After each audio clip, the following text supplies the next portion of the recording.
Hace un tiempo comencé a trabajar con esta idea de una didáctica en vivo y básicamente esto tiene que ver con un reconocimiento de cuestiones que estamos viendo que ocurren a nivel de la sociedad, a nivel cultural. Hay transformaciones en los campos disciplinares que tienen que ver con los atravesamientos de las tecnologías de la información y la comunicación, que están generando o por lo menos entramando nuevos modos de construir el conocimiento. Nuestros estudiantes, por otro lado, son completamente distintos. Serres los define como pulgarcitas, ¿no? Están todos los días con el celular en la mano haciendo muchas cosas distintas. Y empezamos a vivir incluso en las escuelas y en los institutos de formación docente, en la universidad, en lo que denomino ambientes de alta disposición tecnológica. Hay muchos dispositivos arriba de las mesas, en los bolsillos, en las mochilas, y todo esto genera una escena donde cuando uno empieza a ver tendencias, reconoce que los modos en que se construye el conocimiento a nivel disciplinar cambian, los modos en que construimos conocimiento nosotros como sujetos, los docentes, cambian, los modos en que entienden, juegan, se socializan nuestros estudiantes, cambian. Y cuando uno dice, bueno, ¿qué hago con todo esto en la escena de la clase? Lo que queda es empezar a crear abordajes nuevos para las prácticas de la enseñanza, rediseñar lo que veníamos haciendo, corrernos de una clase que estaba sostenida en el corazón por una secuencia explicativa. ¿Qué pasa? Cuando uno dice, empiezo a mover todo, se da vuelta y mira las construcciones de la didáctica, de la teoría general acerca de la práctica de la enseñanza, se dan cuenta que no alcanzan, no tienen fuerza interpretativa para entender estos escenarios. Entonces, la posición de nuestro equipo tiene que ver con decir, experimentemos sobre la base del reconocimiento de tendencias, documentemos y construyamos conocimiento teórico didáctico a partir de ahí. Lo que pasa es que ese es un movimiento que todo el tiempo se acelera, porque las tendencias se profundizan, y en ese sentido creemos que una metáfora que captura bien este movimiento es la de una didáctica en vivo. Ponemos en juego prácticas rediseñadas en un punto muy ayornadas a lo que es el conocimiento contemporáneo, las documentamos y las reconstruimos teóricamente. Y ahí emergen categorías que desde un punto de vista didáctico son originales. ¿Cuáles serían los conceptos principales? Así? Nosotros venimos trabajando con algunas cuestiones que digo que son estas en un momento y pueden ser otras en otro, ¿no? Por ejemplo, trabajamos con la idea de combinación de aplicaciones, trabajamos con la idea de intermitencia online-offline, con la idea de formas narrativas alteradas, que la traemos básicamente de la ficción televisiva y especialmente de las series. Trabajamos con la idea de una nueva forma de consumo que tiene que ver con el on-demand, que tiene que ver con el on-demand. Y en ese sentido decimos, bueno, ¿qué pasa si ponemos en juego todo esto en las prácticas de la enseñanza? Y una cosa que nos pasa, y nos pasó mucho en los últimos años, es que el rediseño nos lleva a estar mucho más afuera del aula que en el aula.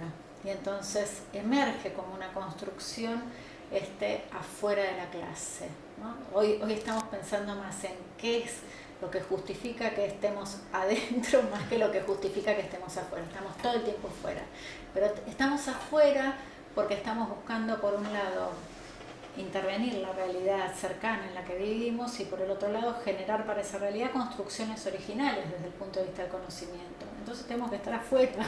No sucede ese tipo de construcción si uno se queda aferrado a las cuatro paredes del aula. Claro, es una cuestión de espacio, pero también de estructura de la narrativa de la clase también, ¿no? Absolutamente. Yo creo que esa es una de las cosas que a mí más me interesa, ¿no? Pienso, y por eso también sigo con mucho interés las series, ¿no? Y tomo como ejemplos, digo, bueno, hemos estado muy emocionados e involucrados cognitivamente en entender fenómenos como Lost. Bueno, ¿qué pasaba que nos tenía tan comprometidos como comunidades de millones de personas? Bueno, pasaba que había preguntas que no tenían respuesta. O el juego que hace una serie como Lost con el tiempo, ¿no? Donde va primero siempre hacia atrás, después siempre hacia adelante, y después empieza como a alterar nuestros patrones conocidos de tiempo, y trabaja la noción de tiempos en paralelo. ¿todo eso puede pasar en clase? Claro que puede pasar en clase, y eso hace la clase una trama mucho más interesante. Entonces uno dice, bueno, pero no puede pegar un salto temporal. Por supuesto que puede pegar un salto temporal, por supuesto que puede generar, por ejemplo, recorridos paralelos. Nosotros en algunas clases, en este momento, lo que estamos haciendo es que los estudiantes elijan entre 4 recorridos en el marco de la clase. Entonces vos puedes estar conectándote por Skype con un instituto de formación docente en Chaco, o puedes estar haciendo croquis acerca de una escuela rediseñada, o puedes estar pensando la escuela a partir de ficciones cinematográficas que ofrecen metáforas de futuro, o puedes estar, no sé, discutiendo teoría a partir de la presencia de un autor en las redes sociales. Pero lo que es más novedoso es que tenés que elegir el recorrido. Entonces, ¿viste? Como que los estudiantes dicen, y lo otro, lo otro lo vas a encontrar reconstruido cuando publiquemos la reconstrucción de la clase, o te lo van a contar tus compañeros, o va a quedar en la transmisión grabada del vivo que se hizo. Eso se recompone, pero lo que es totalmente disruptivo en un punto es la posibilidad de pensar que una clase en realidad puede tener 4 recorridos en paralelo. Y eso lo estamos trabajando fundamentalmente a partir de comprender la ficción actual. La cuestión de, por ahí lo que cuando trabajamos en tecnología, lo que más, o a lo que más atañen los docentes es el tema del contenido, es decir, el contenido como una estructura fija pero, establecida. Claro, pero la cuestión es que hace rato que sabemos que el conocimiento no es fijo. Digo, si hay algo que define el carácter del conocimiento, y sobre todo para los niveles superiores del sistema, además hacemos investigación, es su carácter provisional y su carácter de estar enmarcado en una tradición o programa de investigación, donde si uno se ubica en otra tradición, probablemente las cosas se vean muy diferentes. Entonces, creemos que a mí me parece bien interesante esta pregunta, porque si nosotros asumimos que el conocimiento es provisional, las maneras de enseñarlo no pueden ser definitivas. Y si reconocemos que el conocimiento se ha vuelto algo muy, muy complejo, que se expande más aceleradamente que lo que jamás hemos visto en la historia de la humanidad, lo más probable es que en 10, 20, 30 años nos encontremos con desarrollos muy, muy, muy diferentes. Entonces, si las propuestas están como aferradas a formas de enseñanza que hacen que el conocimiento se fije, lo más probable es que no estemos preparando a los alumnos responsablemente. Y ese es un punto interesante para el debate. Bien, cerrando, porque siempre cierra, ¿no es cierto? Un poquito el tema de la evaluación. ¿Cómo encajaría? O sea, supongo que va ligado a todo lo demás. La evaluación sigue siendo probablemente el lugar más complejo de esta elaboración, porque es el lugar en el que las cosas nos seducen mucho como para volver atrás. Y ese es como el alerta que hay que levantar para que una propuesta propia de una didáctica en vivo tenga sentido. La evaluación también tiene que ser un lugar de creación y un lugar donde se crea. Eso nos pone en un modo de pensar la evaluación desde una perspectiva completamente diferente. Si yo concibo, por ejemplo, que un parcial que tomo es una oportunidad para que los estudiantes construyan conocimiento original acerca de una situación, o para que generen, no sé, una instalación que da cuenta de un modo de comprender el tema que queda instalado en el patio del instituto como obra artística completamente original. Entonces, bueno, tengo que prácticamente cambiar todo lo que sabía, ¿no? Tengo que empezar a encontrar cuáles son los criterios con los que eso es evaluado. Esos criterios tienen que poder ser transparentes para el estudiante, y además tiene que ser todo eso junto parte de una situación en la que el estudiante y también nosotros como docentes seguimos aprendiendo. Y eso es posible, es totalmente posible. Lo que es imposible es seguir aferrados a una evaluación que está centrada en la aplicación, en la verificación y por supuesto en el premio y el castigo. Eso no está generando sujetos ni más reflexivos, ni más críticos, ni que entienden más profundamente. Eso lo que está generando es lo que hace tantos años Parkinson se denominó el síndrome del pensamiento frágil. La gente se lo acuerda para la prueba y al día siguiente se lo olvidó. Cuando vos fuiste parte, por ejemplo, siguiendo esa idea de la creación de una instalación que da cuenta de la comprensión de un tema que quedó en el pasillo del instituto o de la facultad durante semanas o meses, eso no te lo olvidas más. Pero además no te olvidas de experiencia de haber construido eso, ¿no? Brunner dice, esas son las obras colectivas que tienen marcas de nuestros procesos de negociación. Y eso es lo que para mí empieza a generar como esa perspectiva de riqueza y profundidad que queremos que suceda y creemos que puede y debe suceder en el acto de evaluar. Bueno, incorporando con el tema de la evaluación, digamos, el exceso de datos, la codificación de los datos, la cuestión de las encuestas y todo ese tipo de cuestiones que tienen que ver con la selección que hace uno constantemente, lo vemos en las redes y todo eso, es como una forma de evaluación que se está desarrollando. Ya que hablamos de lógicas actuales, hablamos de lógicas narrativas, hablamos de... no sería... de analítica predictiva. Claro. Yo creo que los desarrollos son incipientes, yo los miro con mucho interés, ¿sí? Creo que es bien interesante el tipo de información que se puede obtener a escala, pero lo que eso no debería hacer es generar perversiones sobre el modo en que evaluamos, ¿no? Porque si yo pienso, por ejemplo, eso es como una frase que los tecnólogos educativos usamos mucho, decime que si me das un clavo, me das un martillo, voy a pensar que todo el mundo es un clavo. Acá pasa lo mismo, digo, que vos puedas hacer inteligencia de datos o análisis predictivo, no quiere decir que tengas que evaluar cuantitativamente, digo, menos cuando hoy esos análisis además pueden tener una trama semántica.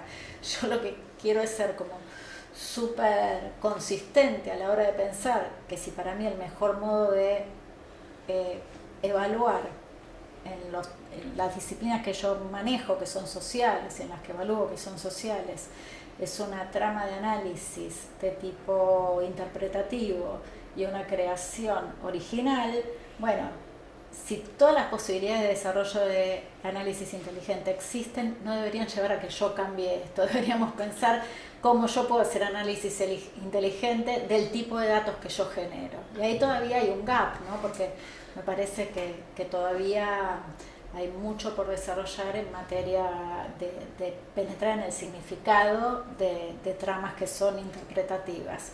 Creo que son desarrollos que vamos a ver en un futuro cercano, ¿sí? Que hoy tienen como más aspectos pilotos o de test, pero todo eso viene y creo que hay que estar preparado y hay que entenderlo, ¿no? Yo estoy convencida que estos movimientos tienen que ver con el reconocimiento de tendencias y sin duda esa es una tendencia. Lo que yo no quiero en este caso en particular es que la tendencia me lleve a que yo desvirtúe la evaluación que quiero hacer. Exacto.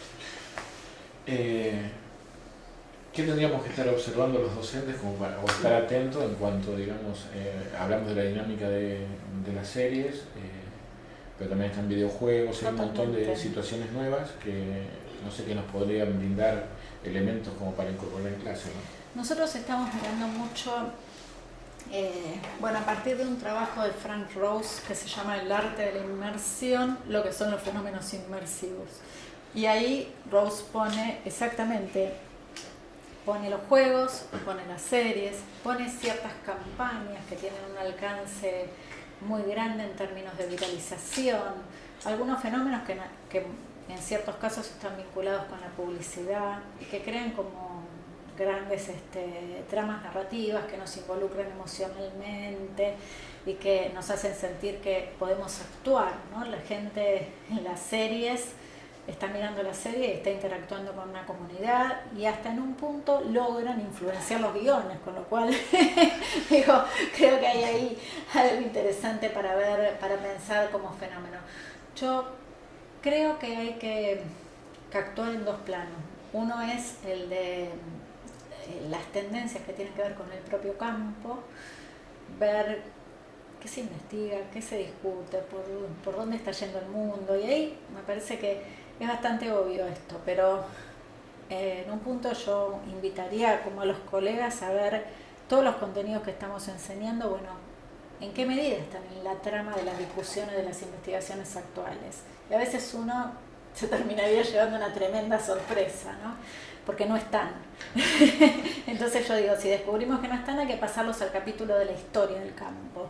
Y me parece que está bien, está bueno enseñar una historia del campo, pero lo que yo no quiero es que si no doy historia, la historia del campo me avance sobre todos los contenidos que enseño, porque entonces no enseño lo que tengo que enseñar. Ese es un tema que me preocupa mucho. Y el otro, el de las tendencias desde una perspectiva cultural, entender, y sobre todo a los que nos toca educar jóvenes, entender a dónde están los jóvenes y construir, reconocerlo y construir con eso, ¿no? Los chicos y las chicas se mueven muy rápido, por ejemplo, de un servicio de red social a otra, y a mí me interesa seguir ese movimiento, me interesa entender a dónde están y me interesa construir con esto. Me parece que no es tan fácil esta idea del ayornamiento permanente, pero también es cierto que nunca fue tan fácil como ahora, porque si logramos vivir las redes, también ese es el lugar donde actualizarnos disciplinarmente, donde debatir con los colegas, donde ser parte de esas discusiones que tienen lugar hoy en el congreso que se esté haciendo en no sé qué lugar. Digo, hoy la gente en alguna medida puede estar participando de esta hermosa jornada en el instituto desde las redes. Entonces, en un punto sos parte de la conversación. Bueno, en un punto, si esta es la discusión hoy acá, eso forma parte de la actualización. Nunca fue más fácil. Sí, pero sin embargo, lo que es muy difícil de romper son las prácticas habituales que uno lleva a cabo, ¿no? Para eso tenemos que educar. Para eso tenemos que educar a las nuevas generaciones, ¿no? Me parece que, y ahí es muy clave el lugar de los institutos de formación docente. ¿Por qué? Porque yo creo que estas experiencias debemos hacerlas desde el día 1 de la formación docente inicial. El otro día tuve esta conversación con los alumnos de la maestría en tecnología educativa que dirijo en la Universidad de Buenos Aires, donde los estudiantes trabajaron como una suerte de proyecto para rediseñar la formación docente inicial. Tenían que trabajar con 5 ideas más conceptuales y con dos ideas de implementación en lo inmediato, que eran más del orden de la política educativa. Presentaron proyectos maravillosos en un trabajo a distancia, que sucedió fundamentalmente a través de Facebook. Y se armaron grupos de a 10 personas que construyeron, sin conocerse y a 2 semanas de haber iniciado la maestría, unos proyectos que uno se hubiera dado vuelta y con todo gusto se lo podría haber llevado a un ministro de Educación, porque eran sensacionales. Y en una conferencia que tuvimos en línea, en una reunión que tuvimos en línea, yo les digo alguien plantea, ¿por qué esto no se hace en los institutos de formación docente, esta formación? Y alguien contesta, porque no se puede. ¿Cuál es el límite? ¿Se puede? O sea, no hay ningún límite para que desde que el día 1 de un proceso de formación docente inicial la gente esté interactuando, colaborando y haciendo trabajos en colaboración en cualquier entorno de redes sociales. ¿Cuál es el límite? El límite es la conectividad, obviamente, pero una conectividad a la que hoy, por lo menos en los sectores urbanos, en los centros urbanos, se accede desde el teléfono. O sea, entonces digo, el límite, volviendo a una idea que planteabas, está más en nuestra cabeza, no está en las posibilidades que tenemos de trabajo. Entonces me imagino en ese sentido los espacios de la formación docente como un lugar de incubación. Yo digo, estos experimentos, bueno, sería bueno que los hagamos en todos los lugares donde enseñamos didáctica, tecnología educativa, etcétera, etcétera. Pero fundamentalmente en lo que refiere a la formación docente inicial, desde la materia 1, del día 1 de la carrera, yo empezaría a trabajar en una perspectiva de una didáctica en vivo. No sé si tenés algo más que te parezca para decir. No, tengo para decir que celebro esta jornada número 14 de reflexión y socialización del trayecto de la práctica que hace el instituto. Me siento muy contenta y honrada por la invitación. Fue un hermoso día para mí de diálogo con los colegas, además de conocer estudiantes de las carreras, de entender cuáles eran las preocupaciones. Estuve corrigiendo un proyecto de investigación, lo cual me pareció sensacional. Estoy muy contenta de estar acá en el instituto.